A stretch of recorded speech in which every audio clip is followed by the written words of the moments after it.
మీకు ఇక్కడ ఏం పని అని వచ్చిన వాళ్ళతో నేను గొడవపడి వాళ్ళని చేతులతో నెట్టి కర్రలతో కొట్టానంట. ఇది వీళ్ళు నా మీద కంప్లైంట్ ఇచ్చి మరి నా మీద కేసు కట్టారు. 22 మంది మీద కూడా, మా నాయకుల మీద కూడా, అక్కడ పార్టిసిపేట్ చేసిన వాళ్ళ మీద కేసులు కట్టడం జరిగింది.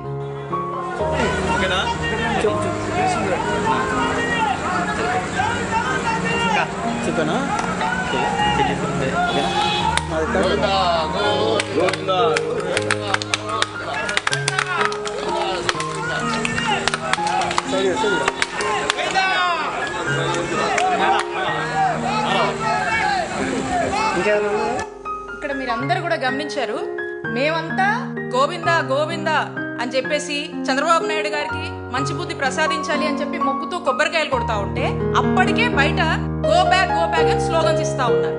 కొంతమంది జైలు కొడతా ఉన్నారు. అప్పటికే గొడవ నేచర్ లో వాళ్ళంతా కూడా మా కారు మీద దాడి చేస్తా ఉన్నారు. మేము గుడి లోపల పూజలు చేస్తున్నాం. మేము బయటికి వచ్చే లోపే ఇదంతా జరిపించి ఇప్పుడేమంటున్నారు, నేను బయటికి వచ్చి కుల మతాలు రెచ్చగొట్టేలా నేను మాట్లాడాను, నేనే నెట్టాను, మా వాళ్ళు నెట్టారు, కర్రలతో కొట్టామని చెప్పి మా మీద కంప్లైంట్ ఇస్తే ఈ రోజున మా మీద కేసు కట్టారు. తిరిగి మా వాళ్ళే మళ్ళా అక్కడ ఈ ఇన్సిడెంట్ జరిగింది అని చెప్పి మా వాళ్ళు కంప్లైంట్ ఇస్తే దాని మీద ఇంత కూడా స్పందించలేదు. దాని మీద ఏం చేయని కూడా చేయలే. అంటే గుడికి వెళ్ళి వస్తే మా మీద కేసు కట్టారు. అంటే నేను అడుగుతా ఉన్నాను చంద్రబాబు నాయుడు గారిని, నేను గుడికి వెళ్ళి వస్తే నా మీద, మా క్యాడర్ మీద కేసులు కడతారా మీరు? మరి నేను చేసిన తప్పేంటి? వెంకటేశ్వర స్వామి గుడికి వెళ్ళొద్దా? ఇంకా మంచి బుద్ధి ప్రసాదించాలని మేము గుడిలోకి వెళ్ళి మొక్కొని వస్తే తప్ప మేమెక్కడ కవిచ్చాము? మేమన్నా గొడవ చేశామా? మా మానాన్ని మేము గుడికి వచ్చాము, మేము సైలెంట్ గా మా పని మేము చేసుకుని వెళ్ళుకుంటే టీడీపీ గుండాల్లాగా మీ వాళ్ళు వచ్చి ఈ విధంగా చేసి మా మీద కేసు కడతారా? ఎక్కడ పోతుంది లా అండ్ ఆర్డర్? ఏమవుతుంది?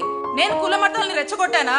మరి ఈ విధంగా ఇప్పటికైనా ఆ కలియుగ దైవమైనటువంటి వెంకటేశ్వర స్వామి మీకు ఇప్పటికైనా మంచి బుద్ధి ప్రసాదించాలని కోరుకుంటున్నాను. మీరు వెంకటేశ్వర స్వామితో పెట్టుకుంటున్నారు. వెంకటేశ్వర స్వామి పెట్టుకుంటే ఎటుంటో తెలుసు కదా, ఏమవుతుందో తెలుసు కదా, అది మీకే వదిలేస్తున్నాను.